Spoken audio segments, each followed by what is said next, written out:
quick intro. We got Brandon Tasso, founder of Islandwide Alarms. Yes, sir. I'll give you the floor first. What is it that you do? So at Islandwide Alarms, we're a local security company that focuses on kind of being the exception to the big box security companies out there. Every day I go out there and I try to be different from the ADTs and the Slomans of the world.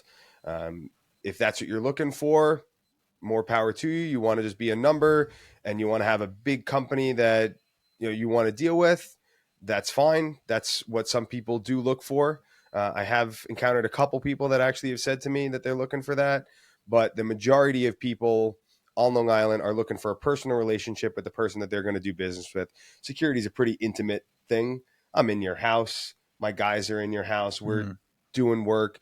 Are you going to be respectful of somebody's home? Something I was taught early on as a kid was leave things better than you found them. And that's just something we do on a daily basis. We come in with drop cloths.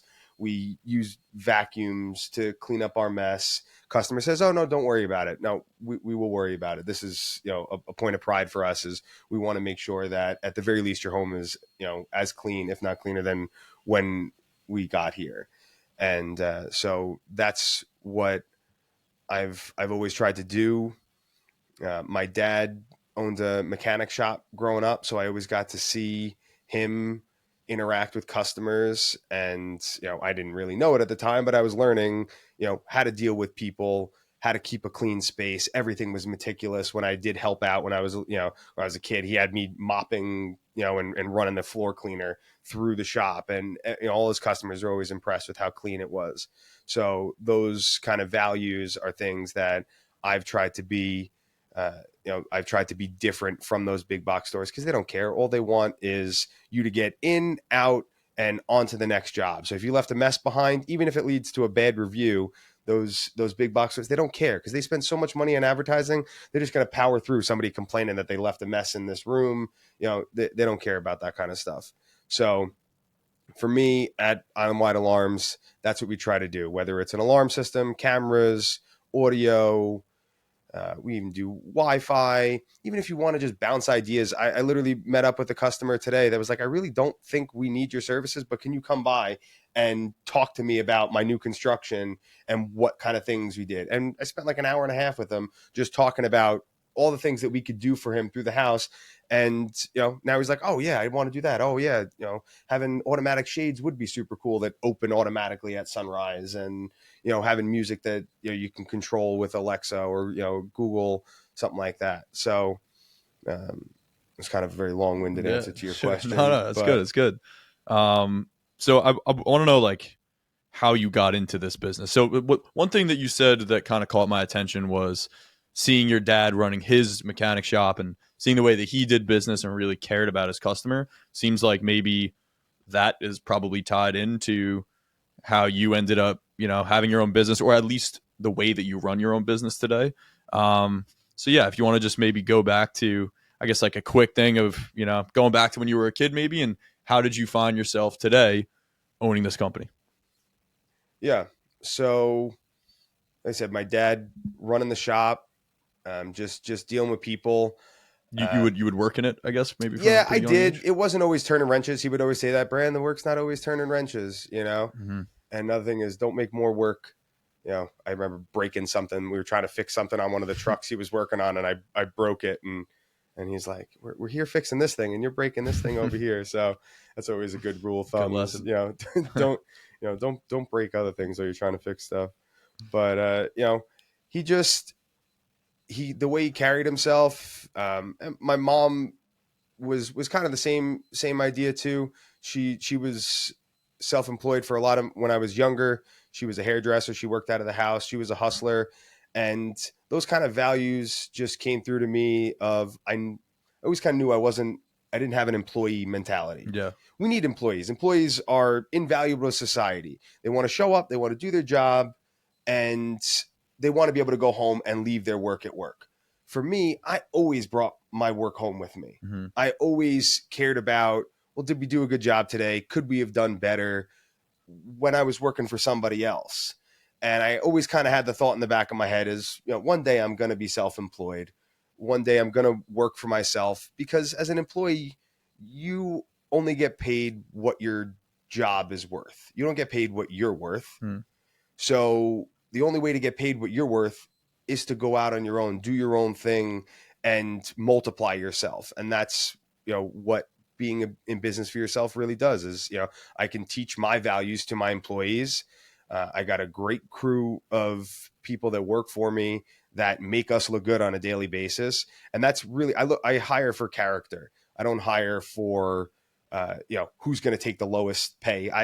That's irrelevant to me. Sure. It obviously it matters in the long run, but do you have experience? No. Okay. Do you have a good attitude? Can you deal with stress and a customer that's yelling at you because you just broke something, or, something happened, or whatever it is? You got to be able to handle that kind of stuff. So going back to the original question, watching my parents, grow up running their own business, hustling. It's not for the faint of heart. It's not easy. People like to see, when you go away on vacation, or, you work from home and stuff like that, and say, oh, you got it good. And it's like, you understand, my phone rings at 1 a.m. Anytime I go on vacation, I'm still on. But I love that. There's a couple times a year, like I would literally like shut everything down, and I'll put my main guy in charge, and I'll say, look, you're in charge. Anything, fires come in, handle it. Unless somebody dies, I don't want to hear anything. But that's very rare. For the most part, I'm always on. I'm always working, trying to figure out the next thing, problem solving, and that's what people come to me for. So, but that's really where it came from as a kid, just understanding that I didn't have that employee mentality. Okay, so you kind of always knew that you were going to have your own business, and I love that distinction you made, because I think a lot of people want to have their own business and have that as an actual dream, and then on the flip side, you have a lot of people who I guess maybe are jealous of people that have their own business, and Sure. that they get the freedom and the money and all these things. It's a really important thing to realize that is one of the main distinctions between employee and owner, is that the employee gets to clock out when the day is done and they don't have to think about work until they clock in the next day. Mm-hmm. Whereas the owner is always on the clock. Every minute that you're not working is missed opportunity. So you have that even when you are relaxing, that weight on your, that, well, if I'm working, I could be doing this and accomplishing more. So yeah, I love that you said that. So, okay. So you grew up seeing your parents both had kind of entrepreneurial mindsets. You knew you wanted the same. So, all right. So let's maybe go to like after, did you go to college? I didn't. Okay. I was supposed to. It was a bit of a mess. We could go down that road if you want to. Well, sure. Let's go. All right. So I, in high school, in 11th, 12th grade, I went to the BOCES program, where you learn how to fly planes. So I used to fly out of Brookhaven Airport, and in 11th grade, it's mostly book work. You only get about 10 hours of flight time if you're lucky. But in your senior year, you end up getting over 50 hours of flight time. And if you play your cards right, you can actually get your private pilot's license by the time you graduate high school. You're 17, 18 years old flying planes. That's sick. Yeah. Yeah, it was super cool. Middle of my senior year, I soloed. So no instructor. Every time you're out there, there's somebody sitting in the right seat, and then go out there and get in the plane, and he's not there. And first time you just take off, you go around the traffic pattern, and you land, and they like cut your shirt and they write all over it, and that was pretty cool. And then I flew. You have to do cross country flights solo. So I flew up from Brookhaven Airport, flew up to Poughkeepsie, New York, and back. And then you do Poughkeepsie and Hartford, Connecticut, and back. You have to do, I think, over 5 hours of cross country time. That's cool. Which is super fun. You're just out there cruising, 6,000 feet in the air. I didn't realize that young that you could. A lot of people have no idea that the program even exists. I think they try to keep it quiet because I can only imagine, very expensive for the school, to pay for that. But it was a really cool thing, and I went to Brentwood, which is, a rougher school. And, you got kids that are, acting up and, kind of being stupid and not really worried about their, where they're going and what they're doing. And I'm coming back at, sixth period. I'm like, oh yeah, I flew to Poughkeepsie this morning. They're like, yeah, sure you did, man. Like, and I'm like, I mean, whatever, you could do you. It's This hard to is, believe. yeah, Yeah, it that's is, cool. but, it was really cool. It was a fun experience. So I ended up not getting my private pilot's license in time. So I graduated high school. I was supposed to go to Florida Institute of Technology, and become a pilot. Goal was be a commercial pilot, go fly around, and then like big picture was like I wanted to get a seaplane and go to Hawaii and just fly people around the islands Cool. in Hawaii. So that was the goal.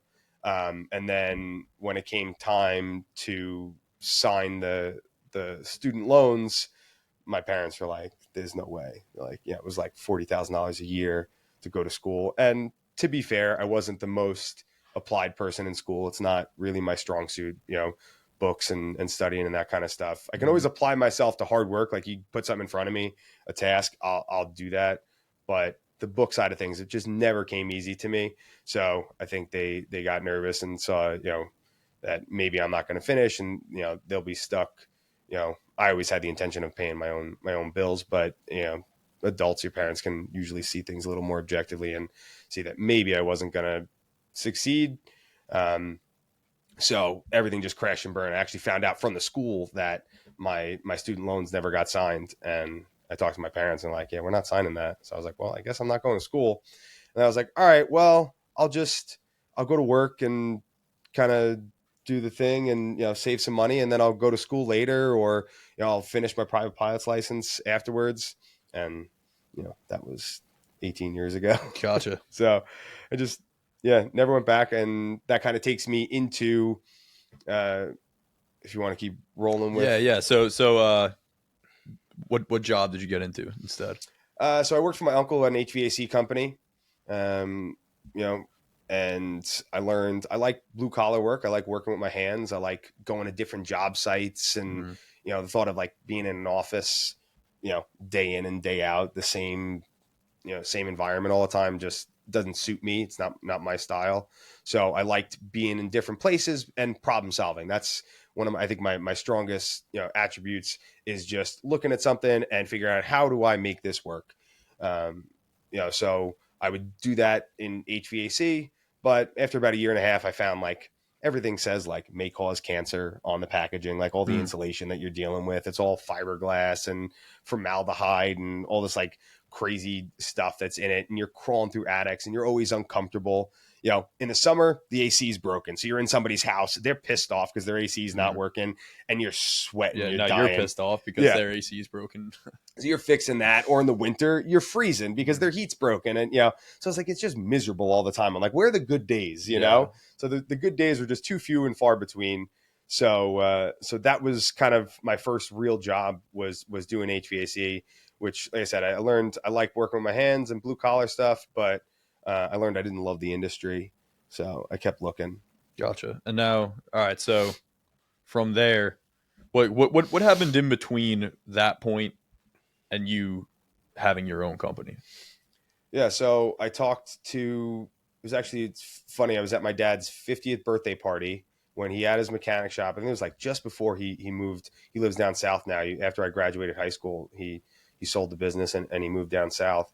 And at his 50th birthday party, I met this guy that worked on, and this is back in 2006. So there was no Alexa, there was no Google Home, there was no smart home stuff wasn't even really a thing except for like super super high end. And this guy Steve Marola, who owns a smart home company, goes, you know this is what I do. I just got to talking with him at the party, and he's like, yeah, we do smart homes. We'll replace your electrical panel and make it so that you can control your lights from a tablet. Because I don't even think we were like smartphones weren't even really a thing at that Yeah. point.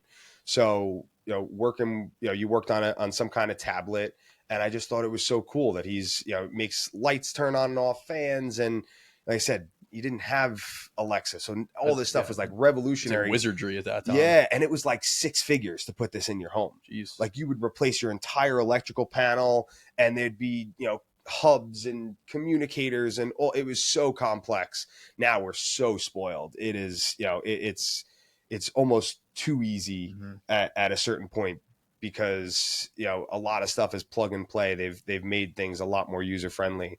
But so I talked to him for a couple hours at the party, and afterwards, I talked to my dad. I was like, "Oh, that guy Steven, he's super interesting." I was like, "I wonder if I get a job working with him."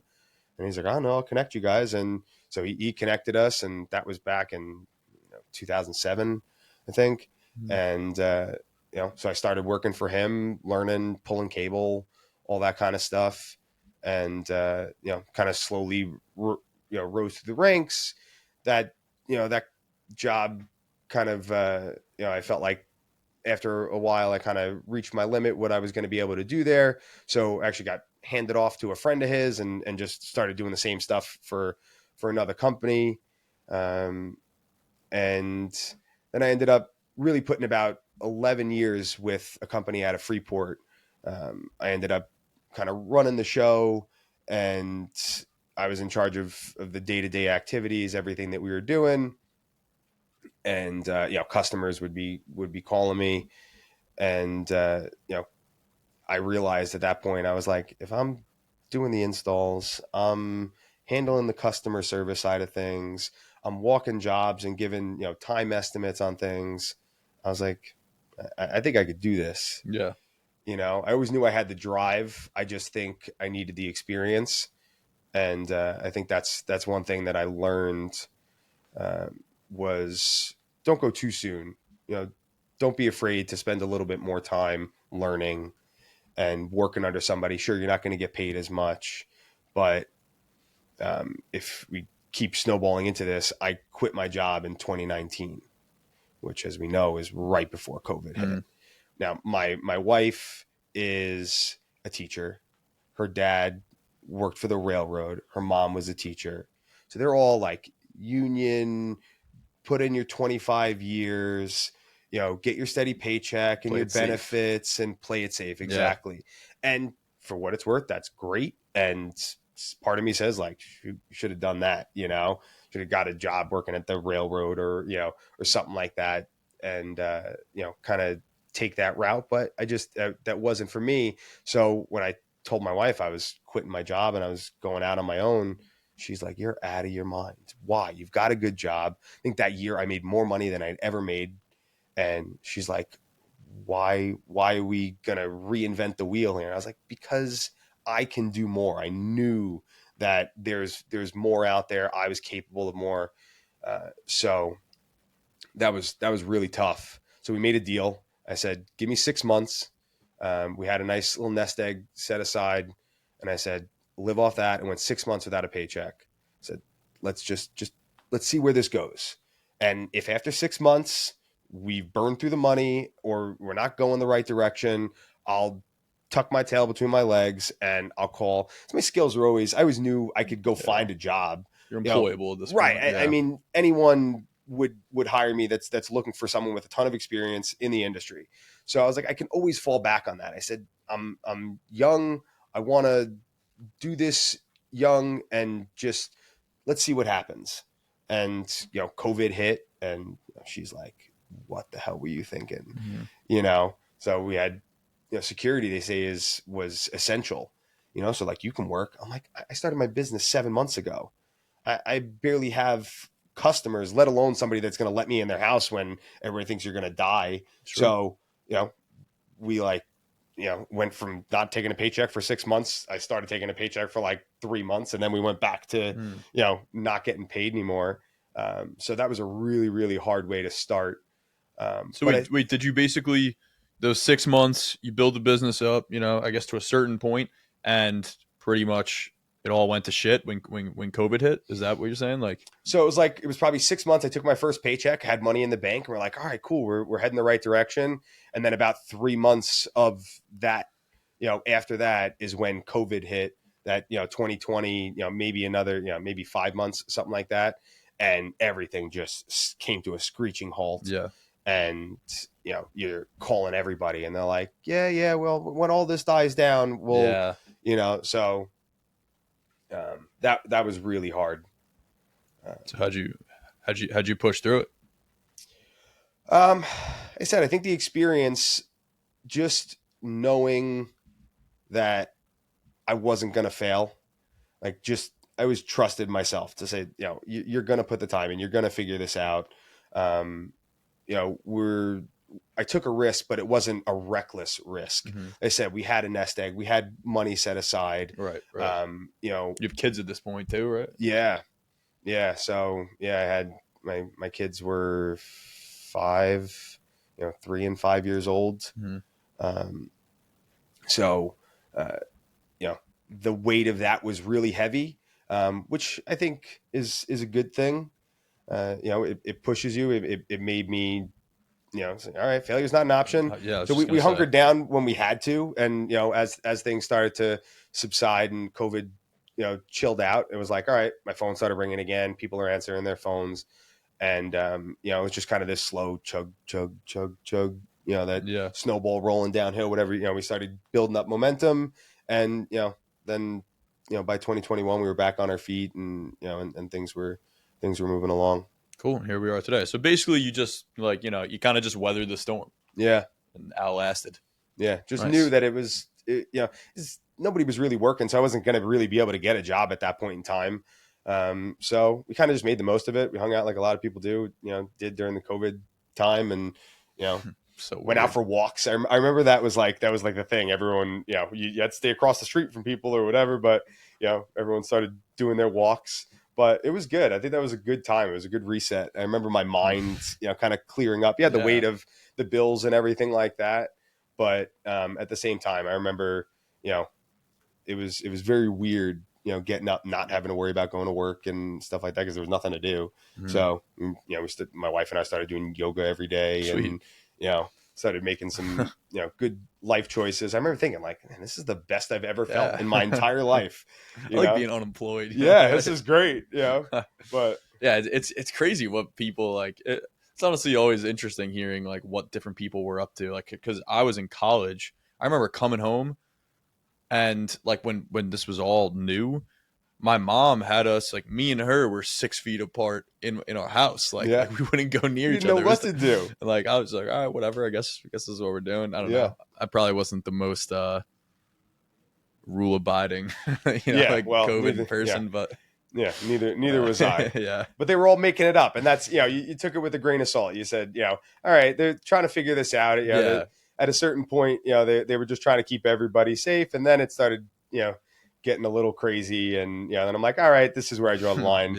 And we're just gonna make our own decisions. But I remember like wiping the groceries down with like Lysol wipes and stuff like that. Like, somebody touched this, and and then you're sitting there kind of thinking we're all germaphobes. Yeah, somebody would cough in a room and everyone's head would turn. So all right, so now here we are today. You made it through. You're here. The business is doing well. Would you say that you love what you do? Do I love what I do? I'd say I love what it gives me. If I didn't get to make my own schedule, I would go back to having a job tomorrow. That is my biggest thing. So like I said, my kids are younger. They're 9 and 10 now. We just had my 9-year-old's birthday. My 10-year-old turns 11 in September. There's so many things that I would have missed if I wasn't self-employed. I remember when I got married, I worked until like 2 a.m. I wasn't self-employed at that point in time. I worked till like 2 a.m. the day before my wedding. Crazy. And I'm just, that's my mentality. I'm just a pusher. I'm not even sure if I really needed to even be there, but I was just like, there's a job that needs to get done, so I'm going to do it. And so I've kind of always had that mentality, but what being self-employed has given me is the ability to make my own schedule, to schedule things around my kids' things. I'm there for field day. I'm there for field trips. I'm there to see all these things that I would miss if I was at a job, because I couldn't ask my boss, oh, let me take off today so I can go, do this maybe once in a blue moon. Mm-hmm. But, you're not going to be able to do it. At the end of the year, there was like something, 2-3 days a week in June that I was going to. And, so, all right. So I made my meetings around that with customers and scheduled things around what I was doing with my kids. And then went and spent time with my kids, or, my wife, when I wanted to. Sure. So I would say, I don't know that I love, you know, what I do, but I love what it gives me. It gives me the freedom to make my own schedule. I think there's another interesting part of like the freedom of owning your own business that I've thought about, and it's that like your business can be an extension and like an expression of you.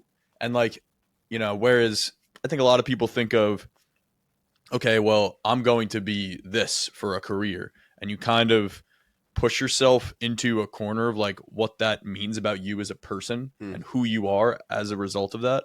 Whereas when you have your own business, and maybe this can apply even when you have a job, but I think more so when you have your own business, like you can be whoever you want to be and have the life that you want to have with the work that you do. And Hmm. I guess going back to like what you were saying about how the way that you do business, um, you can kind of you have the freedom to deal with people and like live the life that you want to live through the work that you're doing. Does that make sense? Yeah.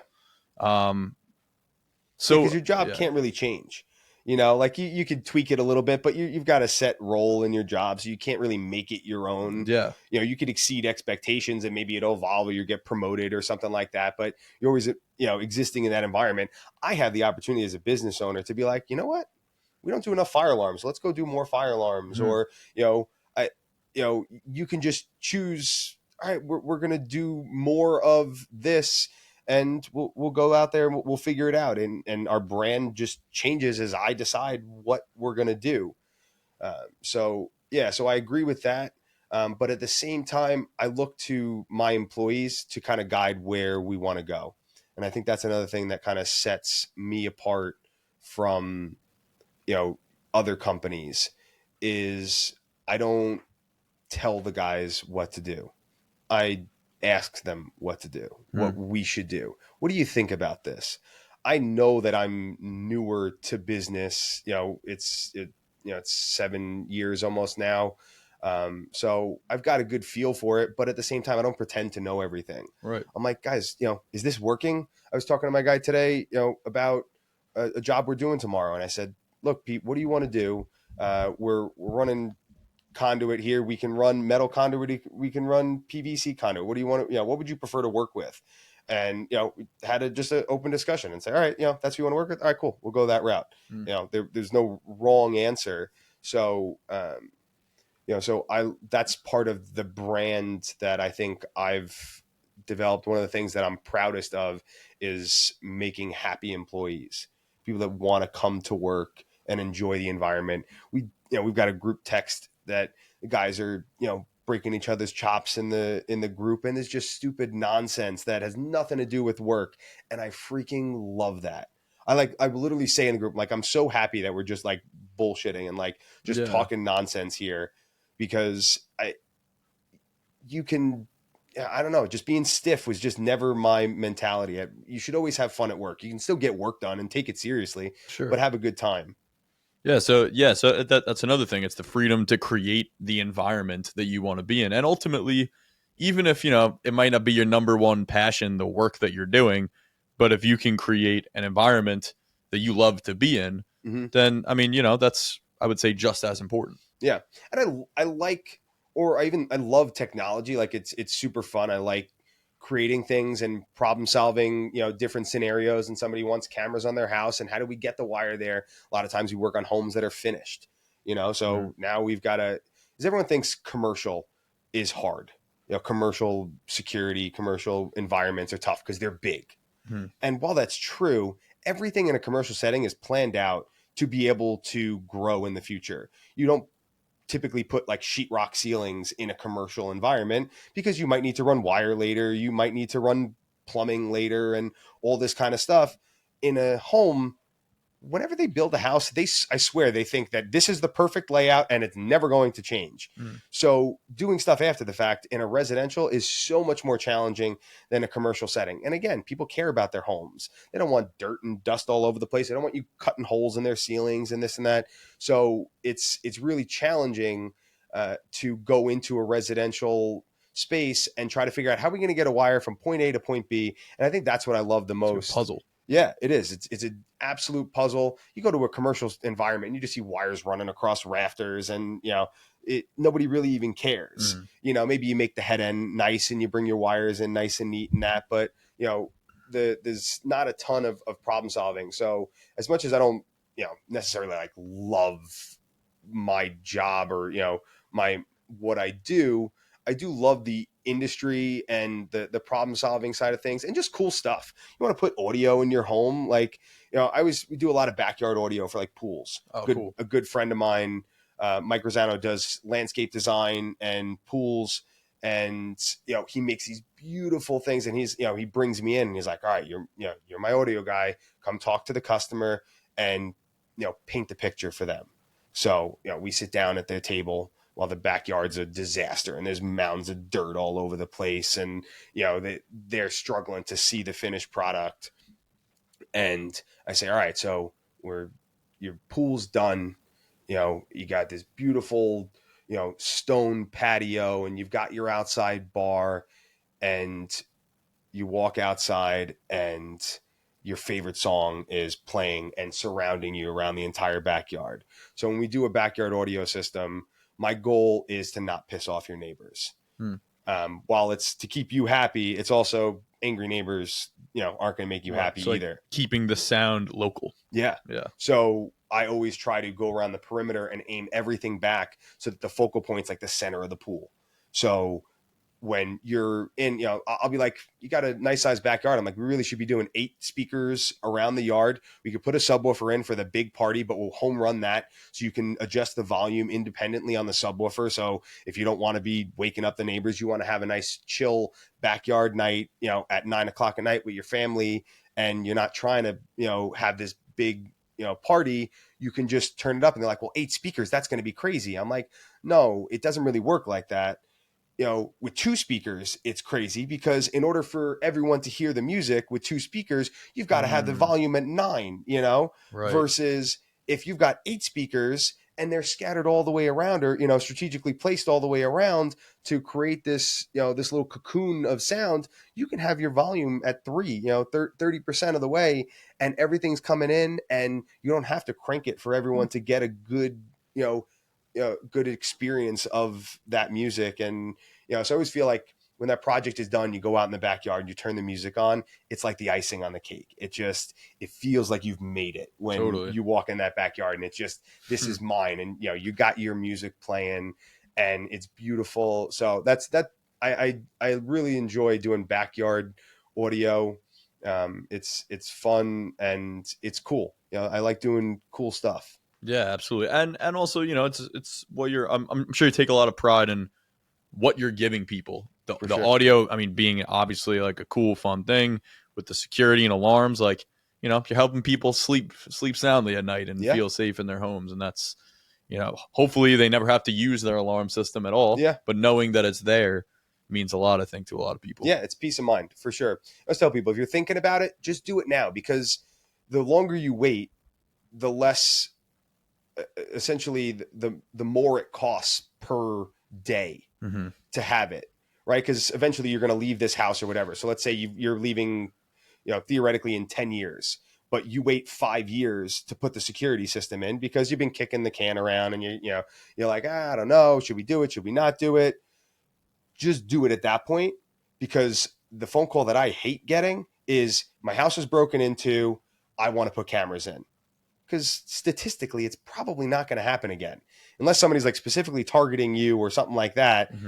You want to put it in because you want to have it. Don't put it in because now you need it. And again, to go back to that bracket, is if you wait 5 years and you don't really know it at the time, but you're leaving in 10 total years, you're now paying more for that 5-year increment versus, Right.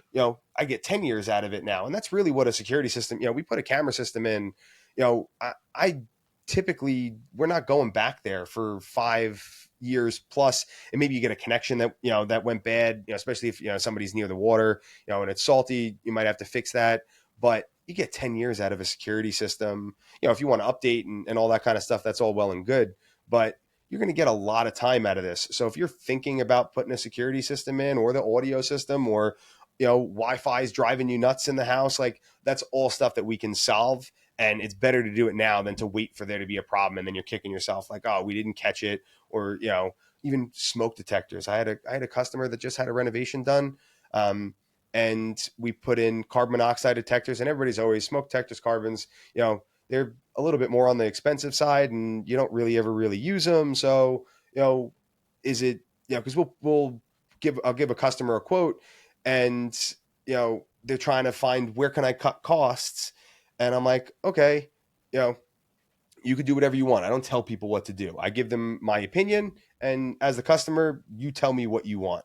So you want to cut costs, you tell me what's the least important to you. They're like, we've got smoke detectors in the house. Don't worry about it. Or, do we really need a carbon monoxide detector? We have the ones there that beep. So I'm like, do what you want to do. Anyway, to go back to the story, is they had this renovation done, and the guys were working on the boiler, and they didn't reconnect the exhaust back the right way. And in the middle of the night, carbon monoxide detector goes off, sets off the alarm in the entire house. And, fire department responds. And sure enough, the entire basement was full of carbon monoxide. Wow. Because the exhaust wasn't hooked up the right way. So, you could say it's, something you don't really ever plan on using, but life safety, that kind of stuff, you don't want to mess around with that. Yeah, absolutely. It sounds, I mean, it certainly sounds like you're, of course, very knowledgeable about what you do. It sounds like you kind of enjoy, maybe I enjoy it more than I know. It's and so it reminds me of something I heard recently that was something along the lines of that you don't really just stumble upon a passion one day and like all of a sudden you're excited about this thing. It comes from getting into something, and I'm sure like with jiu-jitsu you could probably pull like some of this from that as you peel back the layers and start to understand like the complexities of this thing, and the more you learn, the more questions you have, and that's how that passion and love and excitement for something gets born. This might not have been the thing that like when you were a kid you're like, this is what I want to do every single day, but now that you're doing it, I'm sure and as you're saying, you realize how interesting it is to you. Yeah, it's cool. Actually reminds me of a story. I think this is really when the snowball started rolling as a kid and kind of set me up for this industry. Is as a kid, I had strict parents. I wasn't allowed to have a computer with internet in my room. So we had like a house computer that everyone used, and we were on dial-up. Back then the old 56K. I don't even know what that is. Yeah, it's dating myself. But we're not that different in age, right? No. Well, how old are you? 37. 25. Ah, okay. Yeah. Little gap. Yeah. So that does, so that makes sense. So anyway, we had our house computer that had internet on it, but nobody could be on the phone at the same time because, it was dial-up modems. You needed your phone line to use the internet. So, but my uncle did computers, and he gave me a computer for like my birthday or something one year. And it was in my room, and, but wasn't connected to anything. So you could have, some games on there, and it was like, it was nonsense. It was like Minesweeper and Solitaire and, kind of stuff like that. I'm obsessed with Solitaire recently. Yeah. Side note. Nice. My favorite thing in the world. That's great. So I had this in my room, and back in the day, you used to get these discs in the mail from AOL, and it was like a 3-month free trial of internet from AOL. And each one of those discs got you 3 months of internet.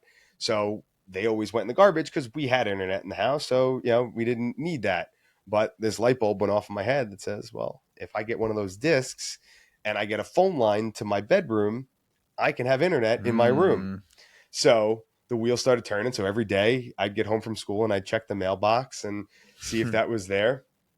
Sure enough, one day the disc shows up, and I'm like, yes. So I stow that away and I hide it, and I go up in the attic where our phone wire like ran through, and we always had like the box of wires in the house, like I think everybody does. It's just random wires of things that you've collected over the years.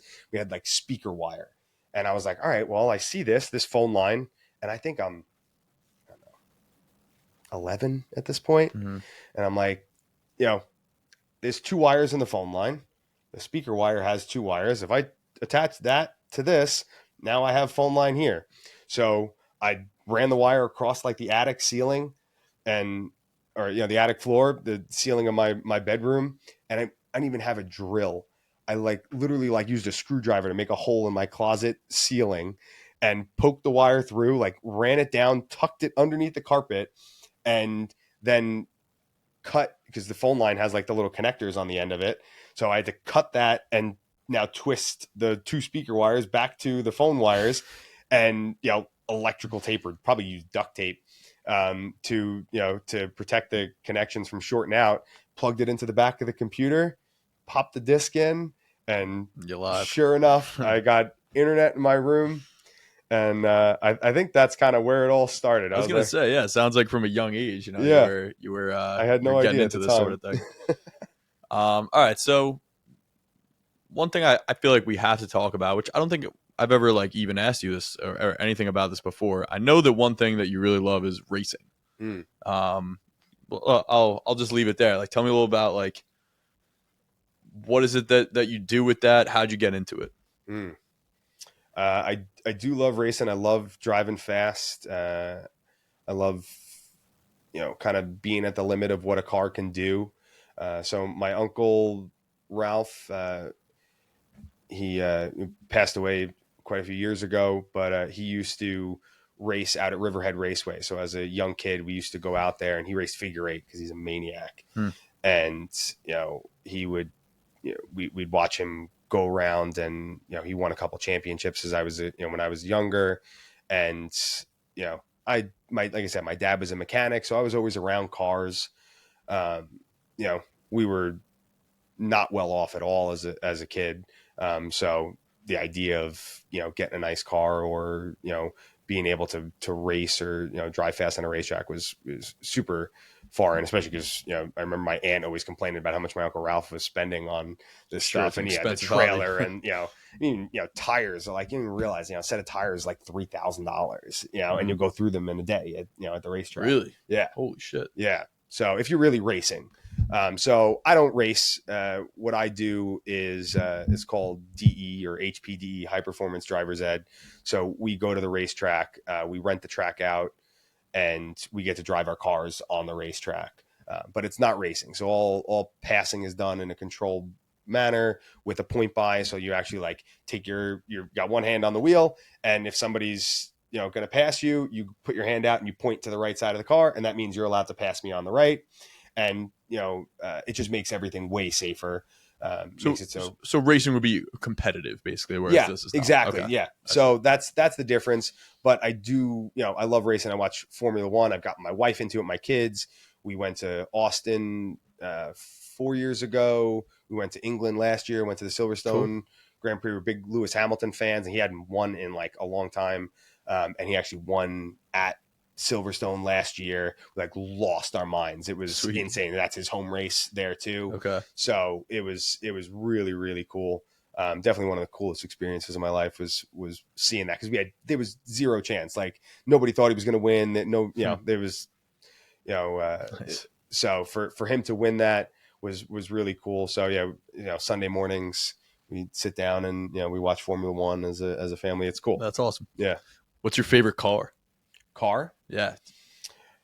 Uh that's a tough one. I always grew up, my dad was an American muscle kind of guy. He had Chevelles and Corvettes and stuff like that. So I always wanted a Corvette. Um, so that was what I always thought I was getting, if and when the opportunity arose. But I was a Subaru guy when I was younger, because that's what you can afford. And so I had a WRX. and I used to beat the snot out of it, and the thing broke like it was its job. It could not put up with it. And, for what it's worth, a car that's 25, $27,000 isn't going to be able to put up with, massive amounts of abuse. So then I got another one, and I learned my lesson, and I was like, all right, we'll take it easy on this. We won't soup it up. We won't, start doing downpipes and, tunes and this and that. Sure, So I left yeah. it alone, and it was a great car. This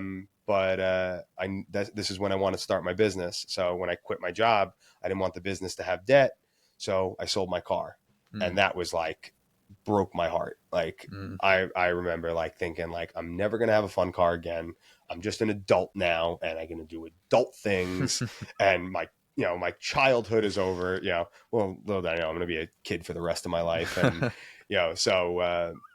about 4 years went by, and business was doing good, and business has no debt, and we're going the right direction. So I was like, all right, it's time to get a car, and I went to my kids who were all motorheads, and they got probably over 1,000 Hot Wheels cars. They're always playing. There's Hot Wheels draped through my house all Sure, over love the that. place. And, Yeah.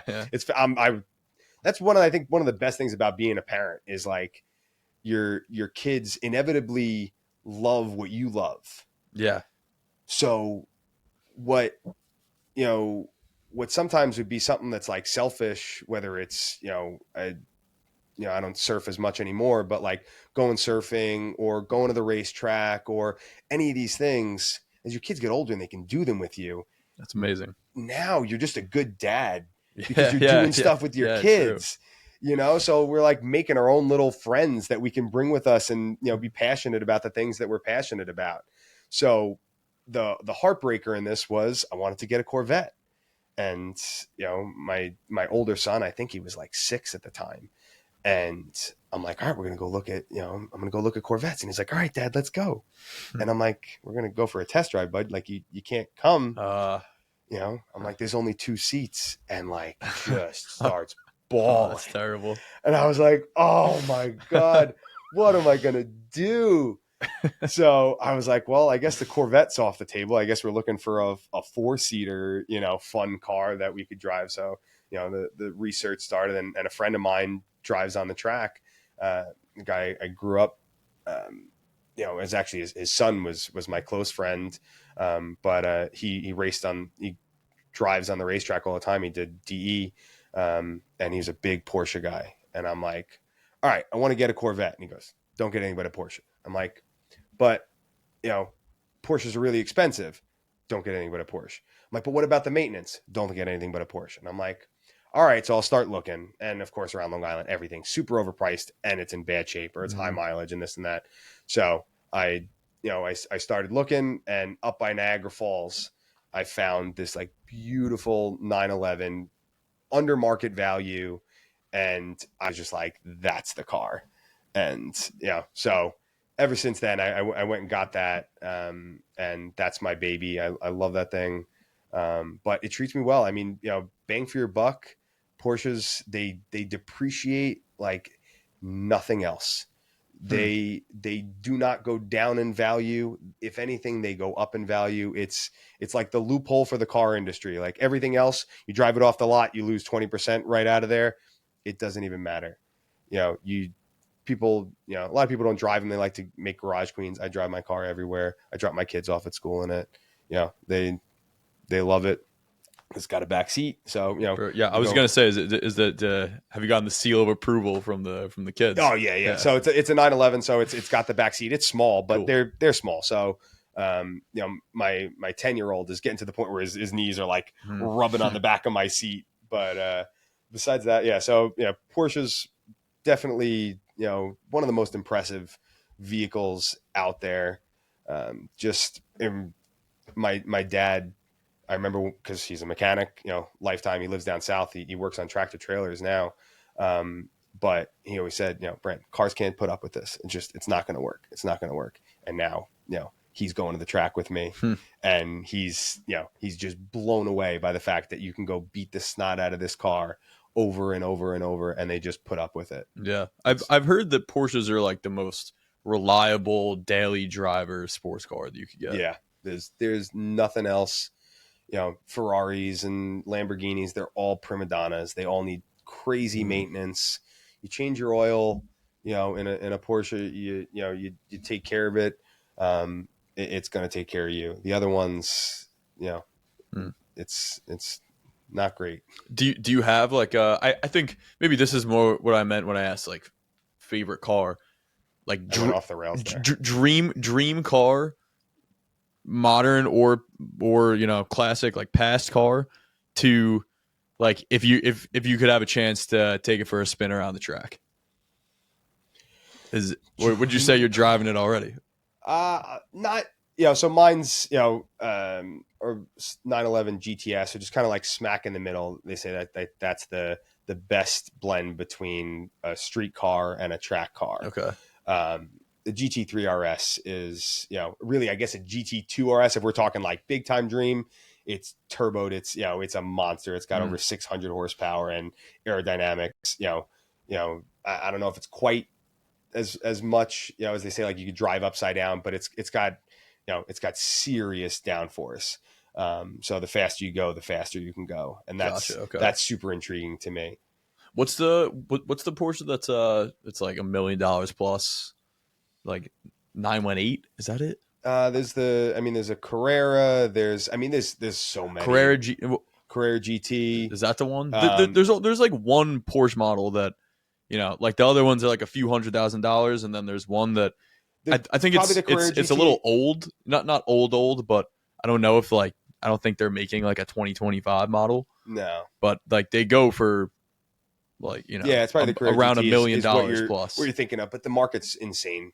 Like a GT3 RS is, the MSRP on it's like 280 or something like that, and they're selling for like $500,000. So if you can get an allocation of one, people are just buying them and then flipping, and then selling them right away. They'll put like 1,000 miles on it and then just sell it. But we hate those people. Yeah. Yeah, it's crazy. I have a friend that's trying to get a car right now, and he's like, you would think, for the budget that he's looking for, that you could get something that's just, he's looking for a good, nice, clean car, not crazy mileage, nothing insane, but he's like, yeah, I'm either going to have to spend an insane amount of money, or I'm going to have to buy like a beater car. Yeah. And interest rates are crazy too, so you're paying for it, that way too. And the used car market is like it's never been. I mean, it's come down a little bit, but yeah, it's crazy out there trying to find a used car. Yeah, it's nuts. All right, so final question. I'll be asking this of every guest. Being a local Long Island business podcast, what's a local Long Island business that you would, that you would want people to check out, or something that you've been enjoying lately, or anything like that? Friends, a friend to shout out, anything. Yeah, I mentioned a couple of them. My buddy Mike Rosano, who does landscape design, just does incredible work. I'm always impressed with what he does. So I would say, if I was going to sing anyone's praise on this, it would be him. He just does incredible work. He's meticulous. He cares so much about what he does, about the product that he's providing to people. So what's the business? Landscape design. Okay. So like, the guy I was talking about that does backyard, the pools and stuff like that. Got it. So he makes it all like beautiful. He does these 3D renderings that like make you feel like you're there. So that helps the customers that we're talking about really visualize what their backyard's going to look like. And then, like I said, I try to come in and put the icing on the cake, and show them, or explain to them what that audio experience is going to be like when they're laying in their beautiful backyard, enjoying their summer. Gotcha. Cool. So, yeah, Mike Rosano, he's incredidible. Hit him up. Brandon Tasso, Islandwide Alarms. Thanks for being here. It's been a pleasure. Thanks for having me, man. Sweet. Cool. Damn, that was almost an hour.